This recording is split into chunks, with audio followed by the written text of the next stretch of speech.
Hey everyone, happy Thursday. It's big news comes out of Tampa Bay, and that is the Buccaneers head coach Bruce Arians has decided that it's time to retire, and he will be taking a position in the Bucs front office. And Todd Bowles, who was the defensive coordinator, will now be the head coach. He got a 5-year deal. And they locked him in, and they gave a boost to all of Bruce's assistants, and so there you go. Much has been said about Bruce's leaving, and all I can do is tell you that, I can tell you over the last 24 hours, I've gotten a lot of information. I spoke to Bruce briefly earlier today, and this was something he planned on doing. And it was not something that was a spur-of-the-moment thing, or he wasn't forced out by Tom Brady, despite some pundits in Boston who love to believe that theory. You know who you are, WEEI Radio. Anyway, Chris, it's... Well, to be fair, there's people in Boston that still think that Brady's going to end up in Miami. So, I mean, obviously these people have nothing better to do than stir the pot. Obviously, the Patriots did nothing in free agency. They weren't a very good football team last season. By the way, Bruce, thanks for screwing up the replay of the Bills stopping New England in the wild card game, which I was enjoying until they had to interrupt to talk to a bunch of people that had no idea of what was going on other than you announced your retirement. But, people in New England don't have anything else to do. The Red Sox don't play until next week, and, it'll be a couple weeks before the sky falls in on them. I'm sure the Bruins, they're still playing for a playoff spot. The Celtics were playing well, so they didn't have anything to complain about there. So they had to come up with a new conspiracy theory, and that just seems to be the way things go in Boston. It's the news of Bruder film. Right.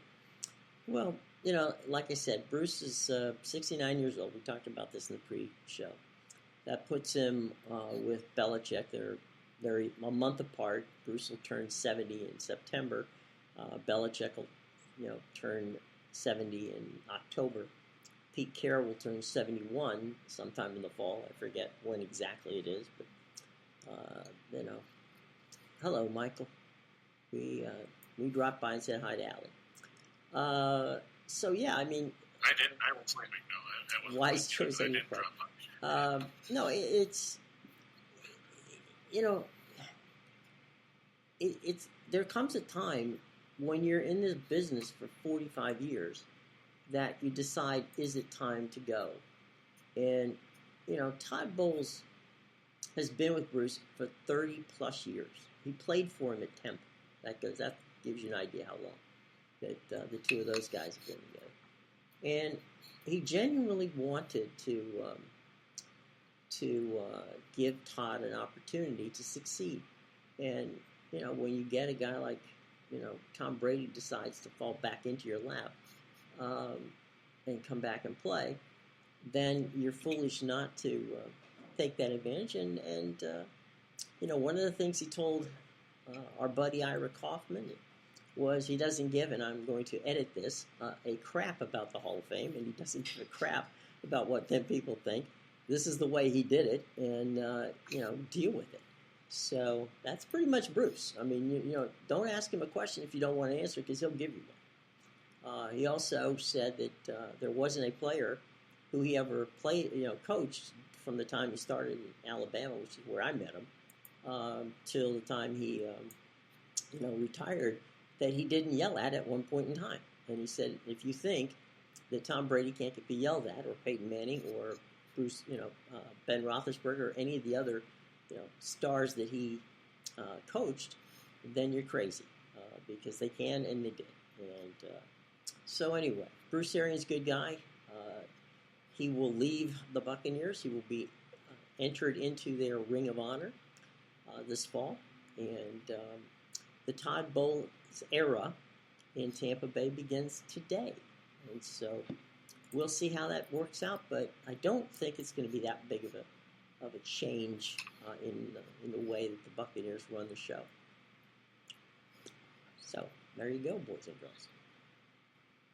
Now, correct me, Now you're going to tell me Leroy Selman is in the Tampa Bay Ring of Honor, right? He is, yes, sir. Okay, I was just saying, I would think that he would be, He was one of the first. I think he might have even been the first. He might have very much even been the first. So, yeah, he was there. His brother Dewey Selman is in there. That was interesting. Leroy, Dewey, and Lucius Selman, all three linebackers at Oklahoma within a year of each other. And Lucius Selman never played professional football. He stayed at the University of Oklahoma and was an assistant coach there for many years. So there's that. Yeah, he is in the Hall of the Ring of Fame, as is guys like Warren Sapp and John Lynch and Doug Williams and more than a few others. And so Bruce will get that job. And frankly, I think if you look at Bruce's resume, it's worthy of Hall of Fame consideration. But I don't vote for the Hall of Fame, so. But Ira does. Ira Kaufman does. So we'll have to bring him on and ask him about how he's going to present Bruce for the Hall of Fame. So we'll see about that. But anyway, that's what we can talk about with regard to that. And, Michael said that Todd Bowles needs to bring back the creamsicle orange uniforms. Buccaneer Bruce. Tell you what, they are bringing Buccaneer Bruce back for one game this year, and one game next year. They got for years that has been, everybody's wanted that. The problem was that the helmets are different. If you remember, the Buccaneer creamsicle uniform the helmet was white, and then there was the Buccaneer Bruce on the side there with the swashbuckling thing on the side of the helmet in orange. Cheeto orange. Yeah, orange with a little red tin to it. So yeah, that was there. So yeah, they will have it back this year. So in 22 and 23, and who knows 24, they will definitely be there.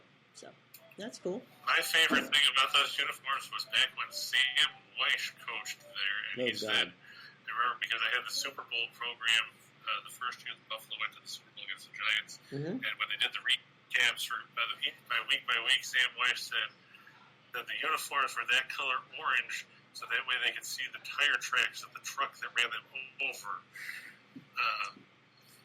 So, I mean, the great late Sam Weish, he was a colorful individual, and of course, everybody knows of his many exploits with the great Jerry Glanville. Both in the NFC and the AFC, because of course Glanville coached the Falcons. Yep, they didn't like each other at all, and they made no bones about it, which is great. They probably still don't, even though Weish has passed away. Yeah, Jerry holds a grudge, so I'm quite certain that if I know Jerry, he probably sent black roses to the funeral. Yeah, not. If it was me, I would think Glanville would have went to the funeral to make sure he was dead. I don't know that they would have been welcoming. I don't know if it would have been welcome to the funeral. That might not have been. Michael asked if Steve Young ever wore the creamsicle orange. He did. I'm pretty sure he did. He did, yeah. He did. I saw it up close. Before Vinny Testaverde. Yeah, Vinny. Oh Lord, Vinny once said, after having a season where he had serious interception problems, that the problem was that he had realized that he'd gone to an optometrist and found out that he was colorblind. Now, I understand color blindness, okay? But if one color, I can see black, I can see white if you're colorblind, okay? You can see dark, you can see light. If my team is in the light and your team is in the dark, how does that still affect my ability to pass? Again, Vinny, God love him, Vinny's still around and is a good guy, lovely guy. But if ever there was a poster child for an NFL quarterback who was interesting but never quite met the expectation, it would probably be Vinny. But he did kick around for a long time. The weird part is he led the league in interceptions 4 times. That's right. And he did it back-to-back years in Tampa in 88, 89. Then he did it with the Jets in 2000. And he did it with Dallas in 2004 at age 41. Well, Vinny's nothing if not consistent. He didn't necessarily get better. No. He was an equal opportunity, thrower. It was Vinny, interesting guy. Very interesting guy. But yeah, so we put a button on the Bruce thing. I think it'll be interesting to see Todd. Todd's a good guy. He gets a second chance now. He had a bad run-in in New York. Let's see how he does with the Jets. The Jets haven't been a good team in an eternity, so yeah, I would put that all on Todd Bowl. Yeah, it's where coaches go to die. Is the New York Jets. Yeah, Adam Gates isn't a bad coach either. So there you go. All right, well, you know what? Let's do some fun stuff with our new. We got a new promotion from our buddies at BetMGM, and also with the folks here at Caesars. All right, so here's the deal with Caesars. Caesars has a $1,100 first bet insurance. Place a first-time wager of up to $1,100 and get it back in the form of a free bet if you lose. So you can't lose, okay? First time that you're involve yourself with Caesars using the Caesars Bet app, all you have to do is bet any amount of money up to $1,100, and if you lose, hey, no problem. They're going to give you another shot at it, okay? But here's what you got to do. Besides go to the show box, because that's where we have everything, you have to use our promo code, and that's ATS Winners, okay? And that's what you're going to do. You do that, and you're good to bet on anything and get covered just in case you lose, okay? How do you lose in a deal like that, huh? You can't. And that's what the folks at Caesars want you to do. So jump down there in the show box below. It's right below us. And make sure that you take advantage of that. Now, by the way, as we always say, you have to be 21 years of age and always bet responsibly. Okay, cool. Okay, my friend, we got Uno college basketball game tonight, huh? On the list, and it's the NIT final, I guess, between Xavier and Texas. I had to get those back up because they didn't. I forgot when I exited out. They didn't pop back up. That's okay. It's a reveal. Guys, there it is. The Aggies. Yep, you were expecting the TBC final tonight with Fresno State and Coastal Carolina. That game was moved to tomorrow night now because Fresno State apparently had travel issues that were unexpected. Of course, that game had to be played in Conway, South Carolina, because Fresno had a conflicting date at the Save Mart Center. But like I said, that game now moved to tomorrow night. So guess what? There'll be college basketball tomorrow to talk about, even if we don't want to talk about the Final Four, which will be Saturday. But this is the NIT final. We've got Texas A&M and Xavier. Of course, two teams that everybody thought would be here, but not. Mm-hmm. Texas A&M favored by 4.5 points in this contest. Texas A&M 27-12. They're 9-9 in the SEC. They're 6-3 on neutral floors. Xavier improved to 22-13. They're 8-11 in Big East. They were 2-2 on neutral floors. How'd they get here? Xavier beat St. Bonaventure in the semifinals, 84-77. Tuesday night, Texas A&M beat Washington State 72-56 in a game where neither team wanted to score in the last 5 minutes just to ensure that the game stayed under the total. We're looking at things here. Texas A&M 130th in scoring offense is 72.7 points a game. They're 157th in field goal percentage. They're 166th in two-point percentage at 50.5. Neither team shoots much in the way of three-pointers. Texas A&M knocks down 6.5 a game. Xavier 6.7. And neither team shoots well out there either. Texas A&M 252nd in three-point shooting. Xavier is 262nd at 32.1%. Also, don't expect anyone to salt the game here at the free throw line. Xavier 70.1% of the strike. Texas A&M 69.9. The big difference here between these teams, defensively, Xavier's a middle-of-the-road team on defense, 181st in scoring defense, 69.1 points a game. Texas A&M, 74th, giving up just 65.9 points per contest. 61st in field goal percentage defense, 95th in two-point defense. The Aggies 9-1 in their last 10 against the spread after a straight-up win. They're 8-1 in their last 9 following an ATS win. Xavier, despite beating St. Bonaventure the other night, are just 2-10 against the spread in their last 12 after a straight-up win. Like Sly said, Texas A&M has been playing well. Might as well stay on the train and go with the Aggies. The Musketeers expected not to have Paul Scruggs again tonight. Tim, of course, has to be the contrarian and take Xavier. I just don't trust the Musketeers, especially when they have 54 points in the second half against St. Bonaventure after only giving up 23 in the first. And the loss of Scruggs is definitely concerning for Xavier. I know that they pulled it out the other night. I just think the way that Texas A&M played basketball down the stretch, that the Aggies are the better team tonight. It'll be an interesting game, I think. But I just think Texas A&M, with their late season momentum compared to what we've seen from Xavier, I know they've played better in the NIT than they did down the stretch. But it's hard to have faith in a team that fired their coach, that lost 8-10 in the regular season, to play themselves out of an NCAA tournament spot. I know they've been better here, but every good thing has to come to an end, as they say. And this is the end of the Jonah Hayes unbeaten run as an interim head coach for Xavier.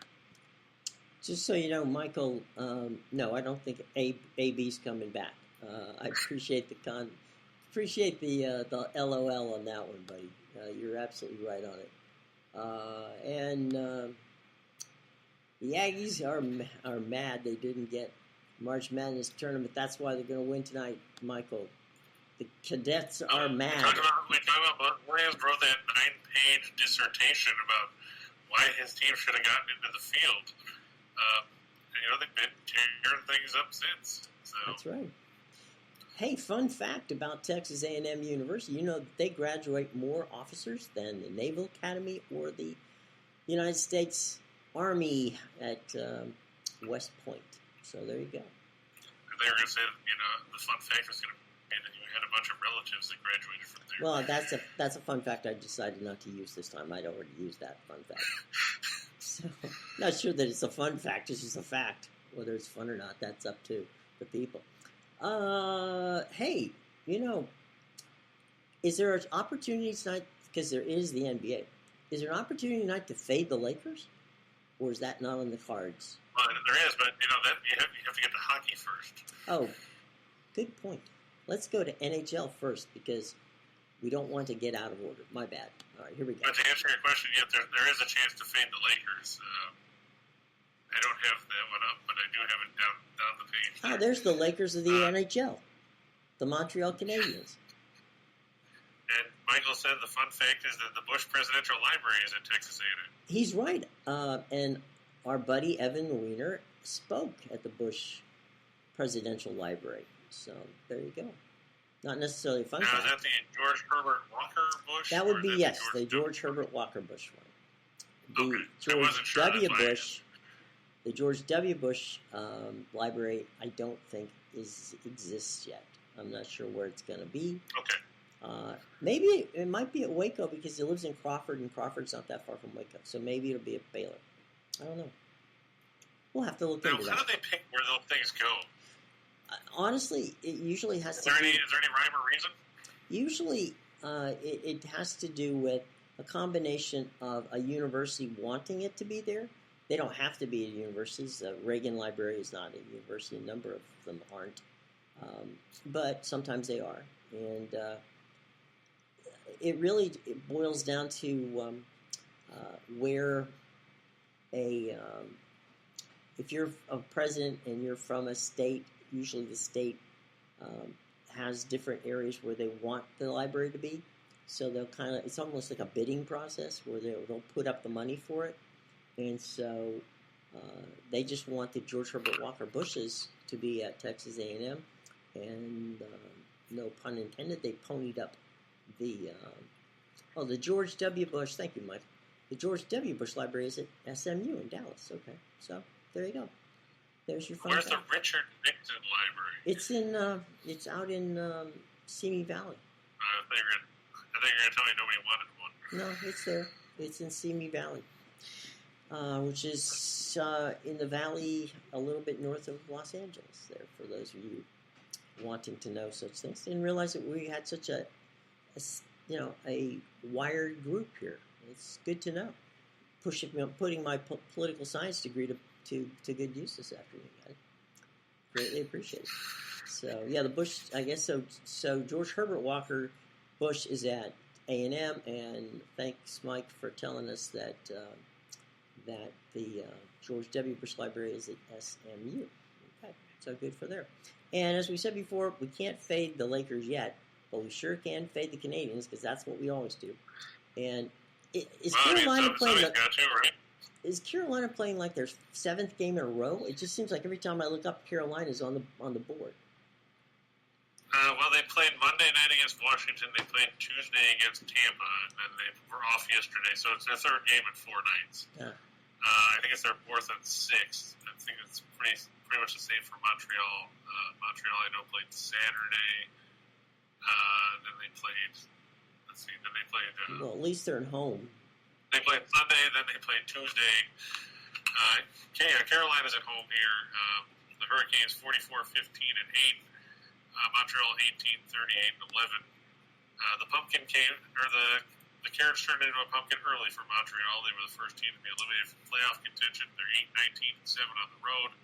They're going to go face the Carolina team that's 24-5-4 on home ice. It's going to be Jake Allen, 7-18-4 with a 319 goals against, a 906 save percentage, and 2 shutouts for Montreal.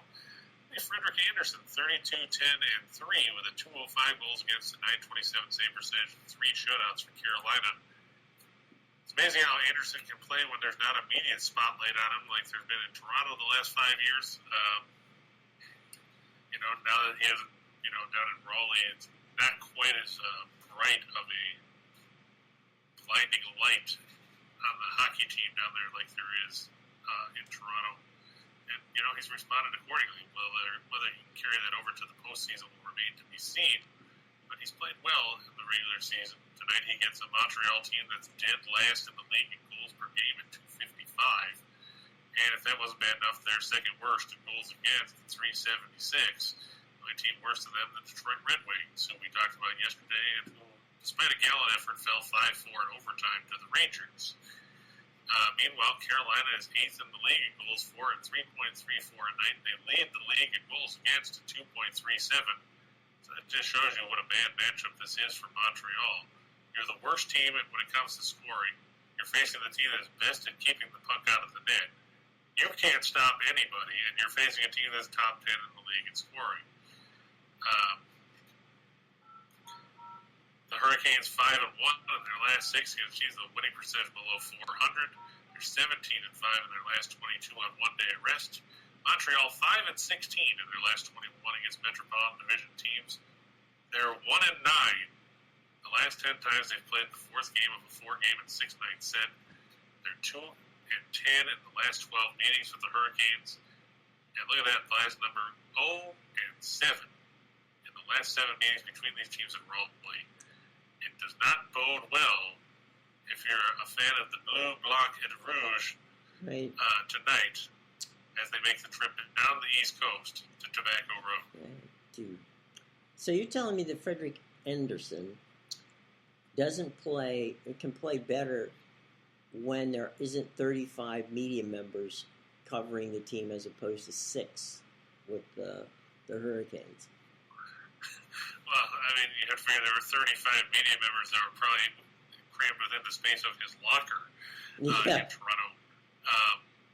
Because, let's face it, Toronto is a big hockey town. And for sure. Since, 1919, if not before that. Carolina's still, I was never a fan when Peter Carmenos moved the Whalers from Hartford to go down Tobacco Road, but no, it's not the same. And, we'll see if he can channel that into postseason success, because it was something he couldn't do north of the border. There's Zach. Thank you, Zach, for letting us know. Hey, Zach, what Facebook are you watching us on? And also, yeah, we were fortunate on that one because that game was 3-3 for an eternity, and I thought I was going to end up getting a lot past it, but it ended up ending up 4-3 in a shootout. We'll take it. And Euler, good to see you had a big win last night. We talked about Arizona, San Jose. I noticed our buddy Ryan is not here today. He's busy celebrating. No, he's not. He's busy drowning his tears in some cheap beer because the Sharks were beat by the Coyotes 5-2. Right. Which was disappointing, and now, of course, the Sharks now have to go on the road tonight and face Colorado. So, Thanks, Zach. Not a good back-to-back set. Not a good back-to-back set for the Sharks. They pretty much had to have that win last night, and did not get it. Thanks to Zach for telling us that he's watching us on the Winners and Winers Facebook. And Tyrone, welcome to the house, boys. All right, let's move on from Les Habitants to our next one. Hey, look at Panthers again. Florida. Wow, that's an ugly money. Right. That's an ugly money line. Ugh. They're all ugly numbers. There's I think 8 or 9 games tonight, and almost all of them are over minus 200 on the money line because these games are either our teams playing the second game of back-to-back or the third game in 4 nights, or they're just bad. In this case, it's just Chicago's that bad. We watched them the other night. They were 4-0 in the second period against the Sabres, and then promptly went on to lose 6-5. It's going to be Kevin Lankinen, 4-9-5, 363 goals against an 886 save percentage in net for the Blackhawks. Sergei Bobrovsky gets another chance to try to right the ship after that rocky start against Montreal the other night. He's 32-6-3 with a 261 goals against a 914 save percentage and 2 shutouts. Bobrovsky, he did give up 4 goals to Montreal the other night. 3 of them came in a 142 span. Apparently, Tim now switched over from being on YouTube. He switched over to coming in on Facebook. So Tim just tested everything out. Next, we'll see him pop up on Twitch or something. Who knows? But Bobrovsky, like I said, he struggled against Montreal. This is a chance where we talked the other day, where Florida needs to win these games convincingly, be taken seriously. Yeah, I know they lead the Atlantic Division, but if you're struggling against doormats, now let's face it, Montreal was a doormat. The Blackhawks are going nowhere.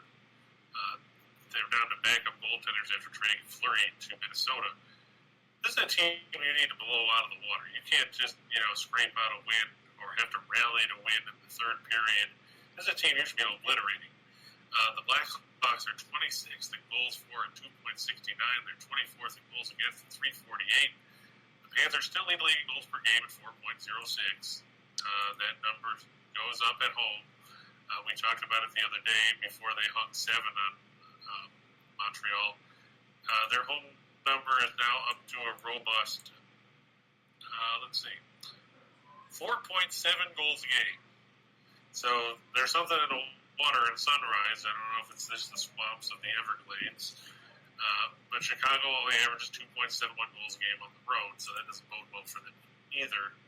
Panthers 6-1 in their last 7 on one-day arrest. They're 42-9 in their last 51 as a home favorite. They're 13-3 in their last 16 when their opponents scored 5 or more in their last contest. Chicago 1-5 in their last 6 against the East. 1-5 in their last 6 against the Atlantic. And they don't do well after they have offensive bonanzas. Look at that one. 0-9 in the game after scoring 5 or more in their last contest. Expect a return to the norm for the Blackhawks as they don't light the lamp as often as they did against Buffalo, and they probably get blown out of the FLA Live Arena down there in Sunrise. Yeah.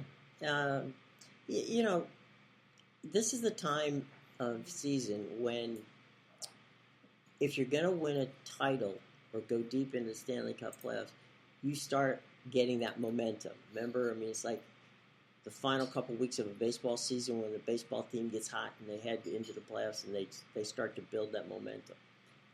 And Florida needs to do that. And we'll see if Bobrovsky had one of those mental lapses or if he's got some problems. If he's got problems, then Florida has problems. So. Well, yeah, because I mean, you can't afford to go to Spencer Knight in the playoff series. That would be. They would have a halak moment. Hey guys. Yeah, and Florida doesn't have a massive lead in that division. I mean, they have 96 points, but Tampa Bay has 90, Toronto has 89, and Boston has 87. If you go on a slide and a couple of those teams get hot, you can end up bouncing down the standings. Right. And you don't want that. That's for darn sure. Hey, guess what? We got some stuff we're going to give you. The 2022 MLB Bettors Guide is a must-have for you seam heads out there, myself included. And here's the deal, all right? The only betting guide you need to succeed for the 2022 Major League Baseball season is jam-packed with over 100 pages of insightful strategies. You're right, 10 times the size. So 100 pages, some of which are written by the man sitting over to the side of me, the one, the only, Chris King. So what else? What do you get in there? Well, I'll tell you what. You get futures odds, you get predictions, you get World Series, AL, NL pennant, AL, NL MVP, AL, NL Cy Young. If I'm not mistaken, that's one of the ones that, by the way, spoiler alert, those are won by Chris. Okay, Rookie of the Year, and I'm winning all the awards. Yeah, he wrote it. He gets to do it. So go downstairs, okay, to the show box below, and take the opportunity to click on it. Now, it's not going to come until either the 5th or 6th of April, which still gives you... Yeah, I think they're talking in the middle of next week. Yeah, so don't worry, but definitely go down and reserve yours for free from your buddies at Max Wagers Network, Picks and Parlays, and, of course, Winners and Winers. So go downstairs to the wonderful and marvelous show box where we got all kinds of fun stuff for you, and check everything else out down there while you're in the show box below. Okay, and I like the who was it the other day that said do the Will Smith and slap the like button. Slap the like button. Yeah, I can't remember who that was. That might have been Elliot. Yeah, it might have been Elliot or James. Anyway, I can't remember. It's one of our good regulars. Slap that like button, and of course, by all means, hit the bell and subscribe so you know where we are at all times, because we don't know where we are at all times. But it'd be good for somebody to know. And AJS, I agree with you about the Royals. I think they'll go over 74 wins. We talked about that with Scott the other day when we did the Central Division previews. I know a lot of people are high on Bobby Witt. He's probably the second or third top prospect there is in baseball, depending on which publication you read. The catch will be if the Royals can get enough pitching to make any kind of push. You think Greinke's going to help him? Well, I mean, he can't hurt. He's better than some of the guys that they trotted out there last year, like Jackson Kowar or Daniel Lynch. I mean, those are guys they need somebody at the front of the rotation that has experience, because a lot of those guys, they're really young. I mean, look at Singer and company there. They need somebody that can anchor that rotation. But I mean, the Central, it's wide open behind the White Sox. Yeah. Yeah. So, I mean, Cleveland sucks. And, everybody, the Twins Lenny is probably excited about it. The Twins spent money. But, all right, go ahead. No, I was just saying, the Twins spent money. I don't know if it was, it's going to... The Twins have done this before. They've spent money and it didn't pan out for them, so we'll see. But the White Sox have... It could always be worse. They could be Cleveland and, not spend any money. There's that, yeah. No question about that. All right, so we were talking about fading the Lakers. Can we do it now? Well, I don't have a slide for them, but I have them in the bottom, in the shot in the dark. So basically, stay tuned. The Lakers. stay tuned. We are going to fade the Lakers, okay, but not now. That's what's called a tease. And Michael's right. It's hard to talk about baseball and talk about the Cleveland Guardians. It's not like a roller derby team. Or slow pitch softball. Okay. The Clips. Hey, now the Clips have come back from 2 25-point deficits to win in the last couple of games. This is crazy. Yeah, it's disturbing because they beat Utah the other night, but Utah kind of beat themselves. I think they got complacent. The Jazz were minus Bogdanovich. They were minus Hassan Whiteside. So they were trying to play with guys that you don't normally see. Yeah. The bigger one, as Barkley would say. Right, the taller Bogdanovich. And, it's tough. I mean, and plus, I think the Clippers got a boost because Paul George came back the other night. For supposedly being a guy on a minutes restriction, I think he played 30 or 32 minutes. That's not much of a minutes restriction. I mean, normally when you come back, when you haven't played in 3 months, you're on a bit of a pitch count. You play 15, 20 minutes, not 30-some. It just shows the Clips are a little bit desperate to try to make sure that they can make the postseason.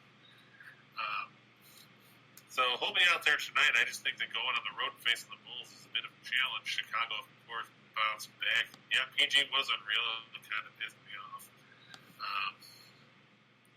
But, are we talking spring baseball already, Bill? I know that Steen and Reichel like to talk about them with their straw hats. Farmer Bob and Farmer Pete there, Right. But yeah, in this one I like the Bulls. Green Acres. That's a typo. I didn't change the record on the Clippers on the road. They're not 30-6. That was from when I copied stuff over from the Suns.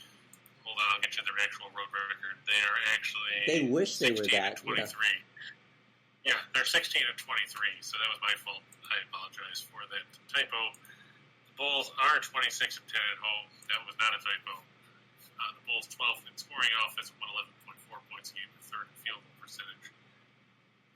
Yeah, if you bet the overs all the time, spring training baseball has been money because every time you look at the box score, it's like freaking 29-8 or something like that. I saw the box score the other night where the Cardinals scored 15 runs in the 8th inning on the benefit of like 3 hits because there were 15 errors and 17 walks. It's against the Nationals, batters. Yeah. Oh, was that the Nationals? Yeah. Oh, yeah, that's right, because I saw Hannibal Sanchez started. Either way, though. Yeah.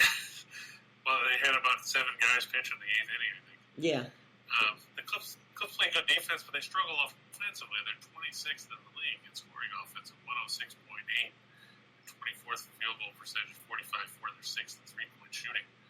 Bulls are a middle-of-the-road team defensively.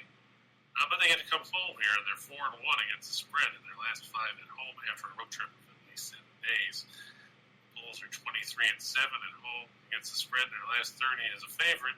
Clips 1-5 against the spread in their last 6 overall. 1-6 in their last 7 against teams with a winning record, and they're just 1-4 against the spread in the last 5 meetings against Chicago. Looking at the injury report, Nick Batum and Marcus Morris Sr. both questionable for the Clips. Brandon Boston is out. Kawhi Leonard, of course, we knew was out. Norman Powell is still out with that broken foot. Jason Preston and Jay Scrubb also missing. Lonzo Ball still on his way back from that torn meniscus. Zach LaVine, though, is probable tonight with a sore knee, so look for him to take the floor.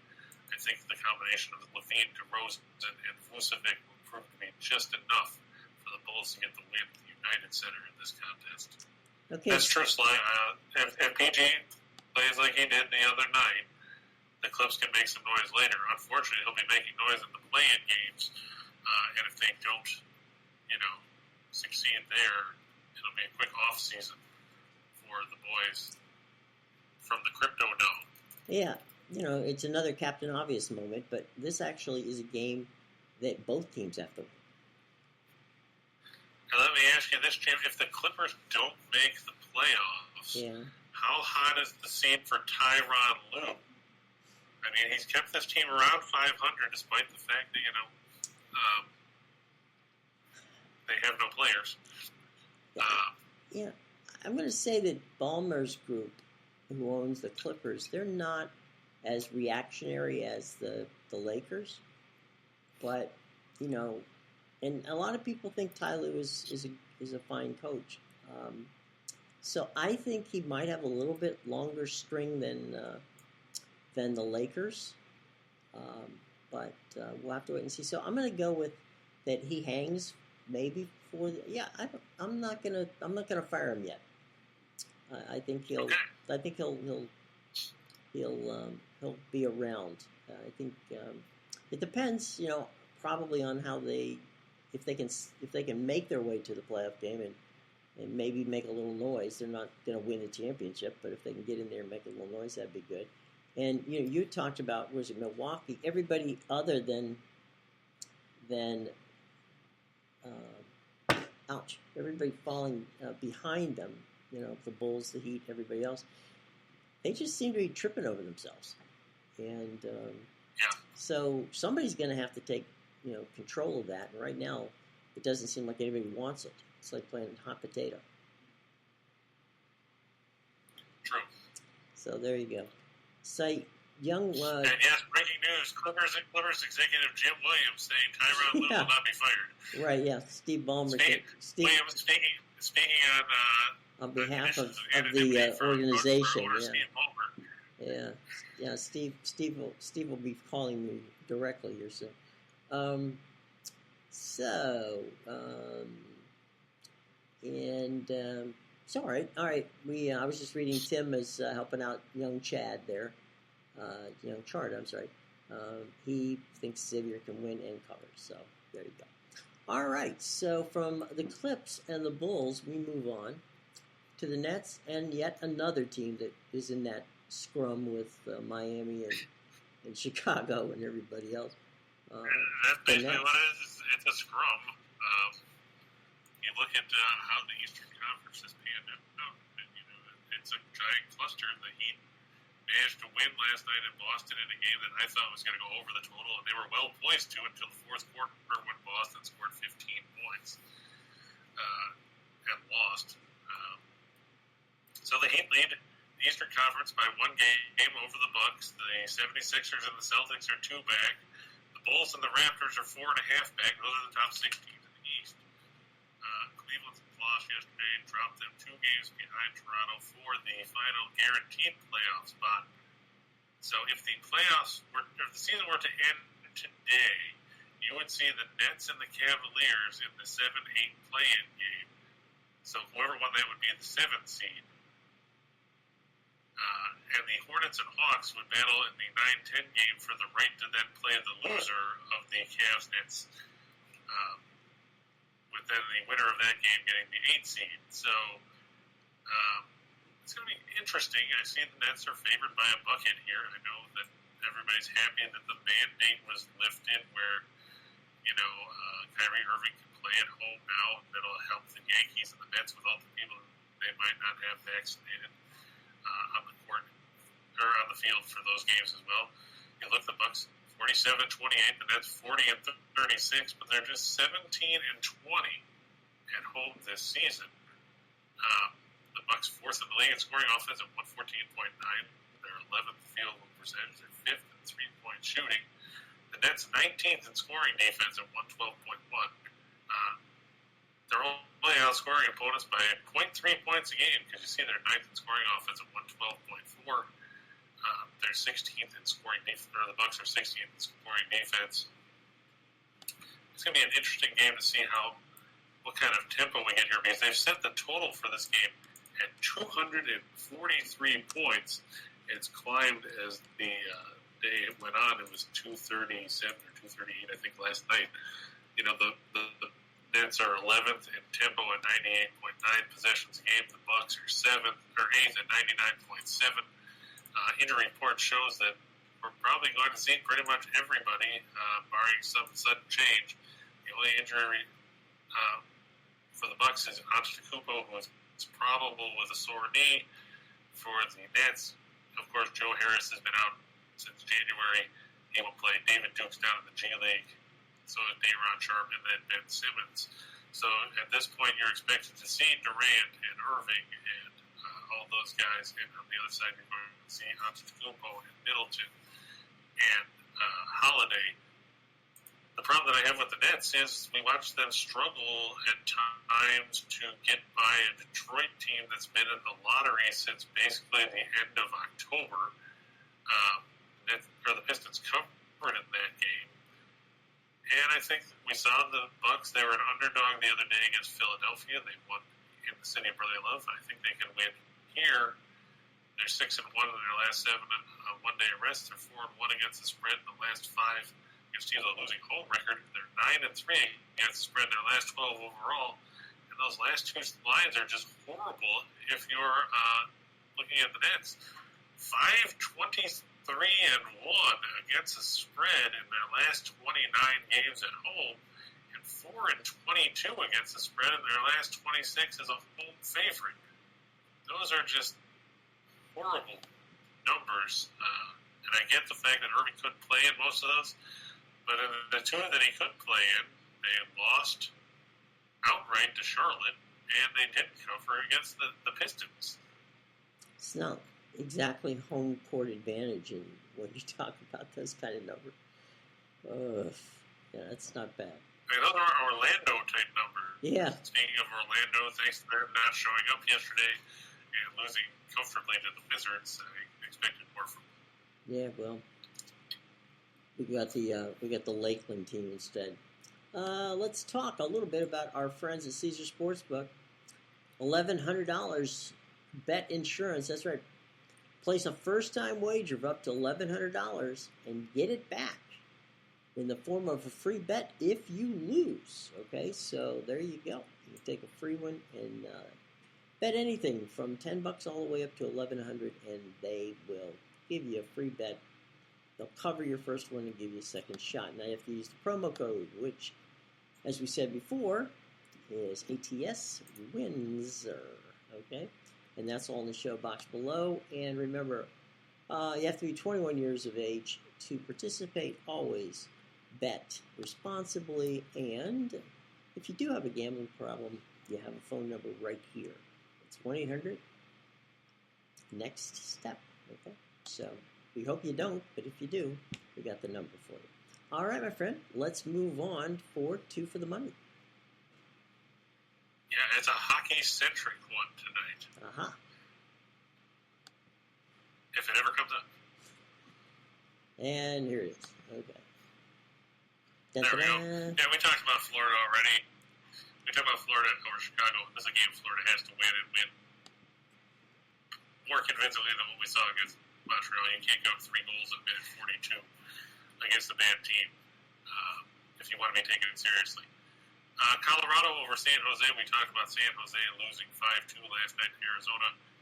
The only one that was happy about that was Euler, because, like he said, the game went over the total and helped him win his parlay, which was a plus for him. Don't forget to send our cut. That's just the way this business works. No, but Colorado playing at home. San Jose is a tired team. They had to fly in after playing in Arizona last night. It's going to be a rough night for the Sharks. Starting goaltenders are projected to be, let me double check here. The Sharks are going to go with Capo Kakinen, who they got in the deal with from Minnesota. Meanwhile, it'll be Pavel Franco, who's 12-3-1 with 253 goals against a .918 save percentage for the Avs. So, no Darcy Kemper tonight, and no James Reimer, but I think the Avs have the edge offensively in that one. The Flames and the Kings, we talked about the Kings earlier. They played last night against Edmonton, lost 4-3. Calgary's at home. Cal Peterson, 18-11-1 with a 274 goals against and a .900 save percentage projected to start for the Kings, with Jonathan Quick going last night. Jacob Markstrom, 31-13-7, the 216 goals against 95 save percentage and 9 shutouts. He's confirmed to get third in the pipes for the Flames tonight. I think the Great should be able to take advantage of being there. And make the second stop in Alberta. And then we talk about Carolina and Montreal. Canadians have just been horrible.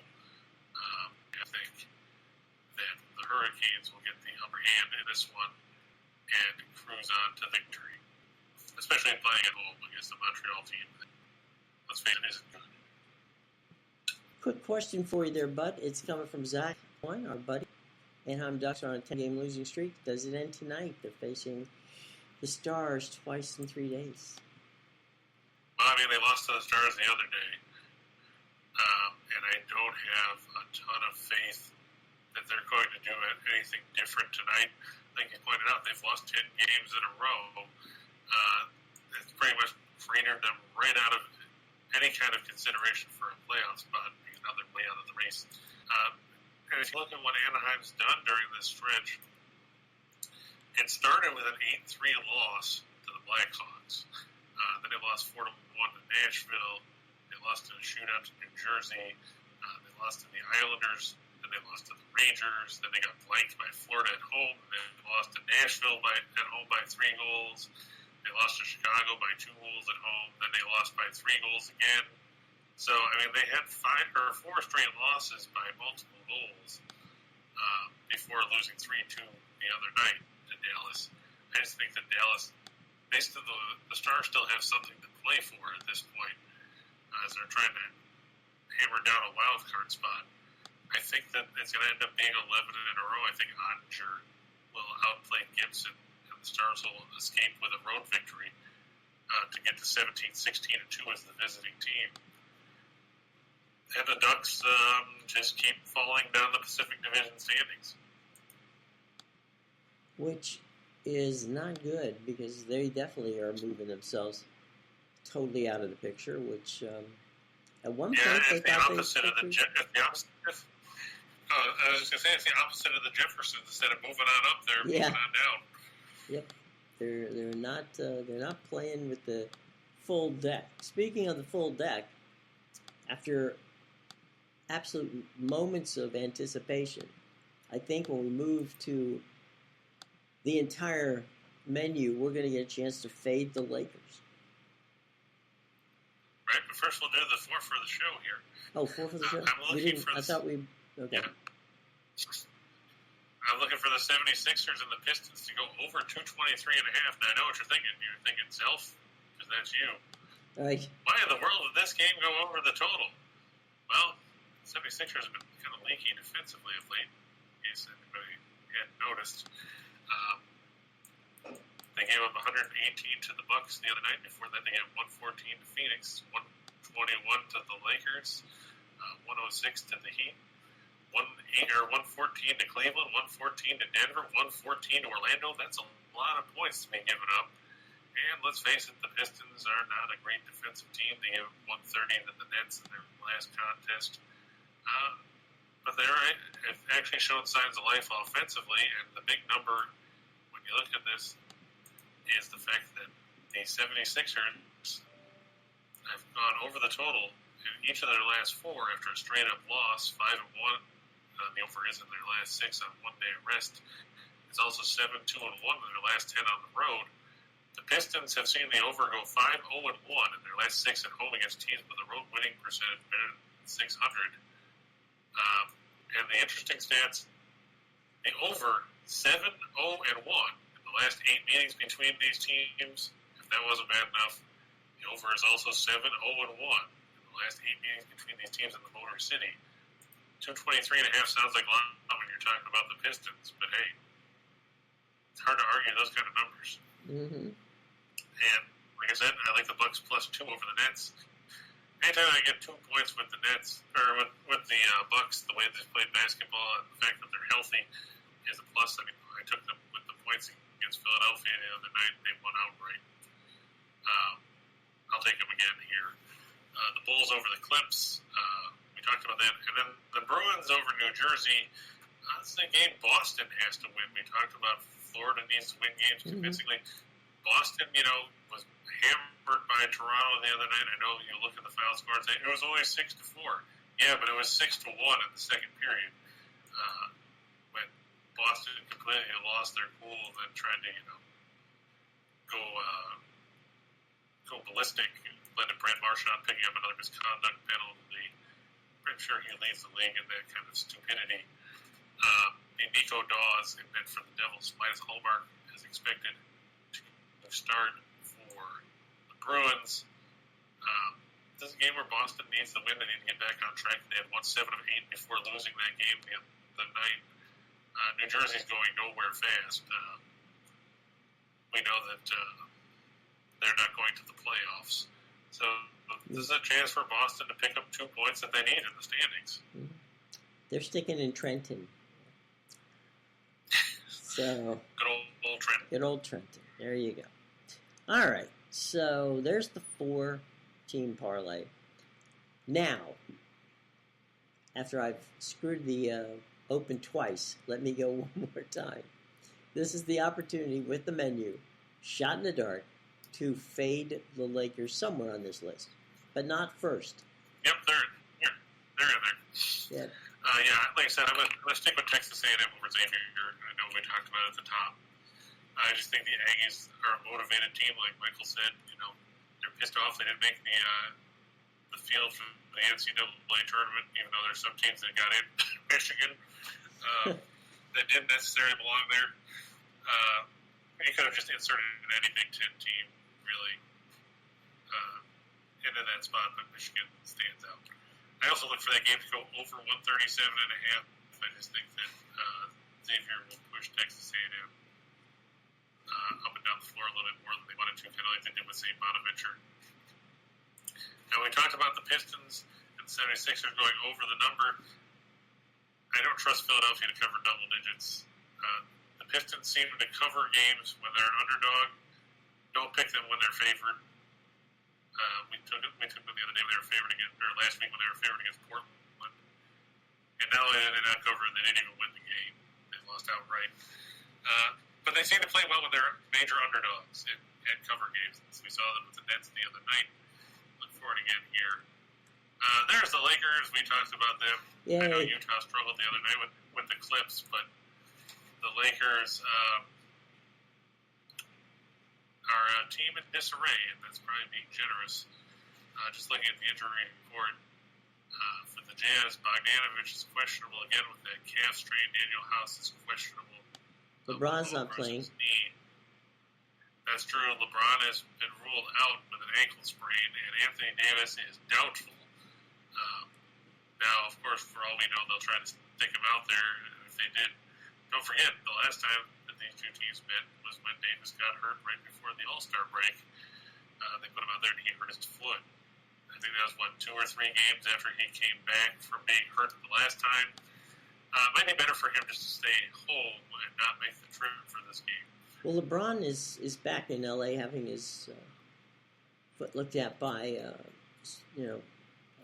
couple of team doctors, so he isn't even on the traveling squad, and we don't even know what's going to happen when they return home. Well, yeah, so I mean that's a factor too. So I guess that means Russell Westbrook jacking up 30 shots and making about 6 with probably about as many air balls or shots off the side of the backboard, or insert other bad-looking shots here. The one player prop I snuck in here was Kevin Durant going over 30.5. I just think this is going to be one of those games where you see him and Antetokounmpo going back and forth over and over and over again because, let's face it, that's what these guys do. They score a ton of points. Same token, I'm going with Cleveland and Atlanta staying under 228.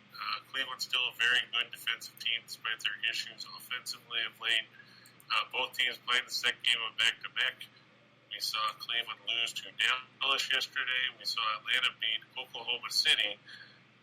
Not that anyone was overly impressed with the fact that they beat the Thunder, who were minus pretty much everybody. Like we talked about when Zach asked about it, I'm going to go with the Stars over the Ducks. Yeah, that's right. The Leafs are playing the Jets. I didn't put that up here because I try to avoid games that I have a personal interest in. The Utah game I had to put up because there was a lack of NBA games on the schedule. From what I understand, it's going to be Eric Comrie starting for the Jets. I guess Eric Culbertson, because the Leafs have no goaltenders right now. Culbertson, of course, was called up a couple of weeks ago. Peter Mrazek hurt for what seems like the 17th time this season. He seems destined for long-term IR. a waste of investment that was paying him $3+ million a year to get hurt more times than he's actually turned in a decent start. All I can do as a Leafs fan is hope that Jack Campbell comes back sooner rather than later. The one plus that the Leafs have, other than being at home, is like Sly said, the Jets played last night in Buffalo, winning in a shootout 3-2. The Jets also expected to be without Kyle Connor and Nate Schmidt were the COVID protocols yesterday. According to Elliot Friedman, that means every player on the Jets this season has spent time in the COVID protocols. That makes for a rough go there. Either way, I wish Sly and the Jets luck. They can get 1 point if they want, but I'd rather have 2 myself. Like I said, the Stars over the Ducks, the Islanders over the Blue Jackets. These teams met in Columbus the other day with the Islanders taking a 4-3 win. This game's in Trotz land. I don't expect things to be a whole lot different. Ilya Sorokin and Elvis Merzlikins in net for that one. I look for the Sharks and Avs to go over 6, especially now that I see that it's 2 backup goaltenders, and we know how well Colorado scores at home. And the Penguins and the Wild to stay under 6.5. Minnesota, they've been on a roll. I think they've won 7 in a row now. Mm-hmm. Strangely, they've all come at home. And if you look in that stretch, the under has gone 6-0-1. So Minnesota, for as well as they've played offensively at home, and they average 3.97 goals a game at the Xcel Energy Arena, or Center, or whatever it is. Whatever that place is called. That building over there with the dome and stuff. Right. It's supposed to be, looking here, apparently the Penguins are going with Casey DeSmith over Tristan Jarry. DeSmith 6.44 with a 296 goals against a 905 save percentage. It's going to be Cam Talbot 27-12-1 with a 280 goals against a 911 save percentage for the Wild. I still think it's going to end up under 6.5. I think it's going to be a 3-2, something like that sort of game. Both teams have good defenses. Pittsburgh doesn't give up much as far as goals go on the road. They only allow, I think it's 2.3. Where'd it go? Stupid thing. 2.38 goals per game on the road. Minnesota only gives up 2.94 at home. Mm-hmm. So I think that one will end up short of the number. Yeah, looks that way. All right, what are you going to watch tonight? That is a big part. I'm just looking at Daryl's thing. That's a big parlay. You're going with 1, 2, 3, 4, 5, 6, 7, 9 teams. Wow. I'm biased, but I like the Leafs. I like the Stars. I like the Avs and the Flames. I put them up in the 2-team part. I like the Bucks. I'm not sold on Cleveland. They didn't look all that great in the second half against Dallas. Now they face an Atlanta team that hung 136 or something like that yesterday.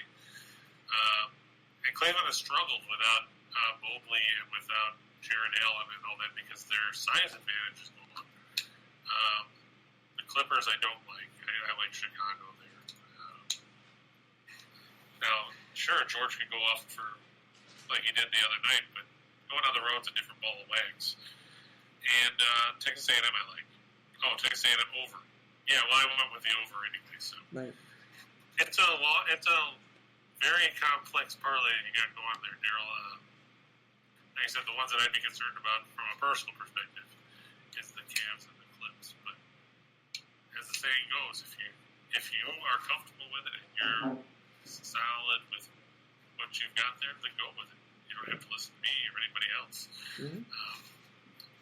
We just give you the advice that we have. Yep. Best we can give you.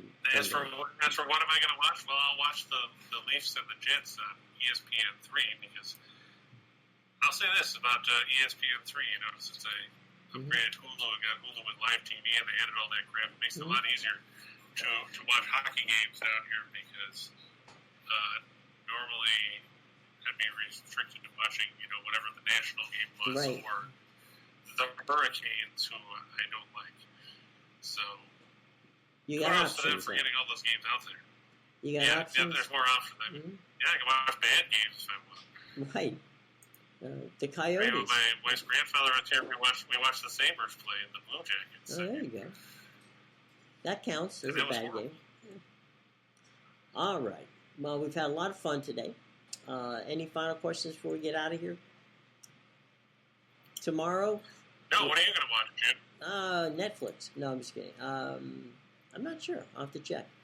I don't think... The Nets Bucks game is on at 7:30. What? Who's on? Who's at 7:30? TNT. Oh, the Nets Bucks. Oh, okay. Well, maybe I'll watch the pregame show and see how it goes. And yes, Daryl. Once baseball comes in next week, we'll be talking about that. We definitely will. We're not going to. We'll even talk about the USFL, much to the chagrin of my co-host Jim Williams. No. I will. When you tell me we're going to do that, I will wear my Bandit sweatshirt. my Bandit sweater. So. Do you know where it is? Yeah, I do actually. Yeah, it's it will come out. It may not quite. It may fall off once I put it on, but you never know. We'll see. It's been a while since that puppy's seen the light of day, but we will bring it back. So yeah. All right. Well, cool.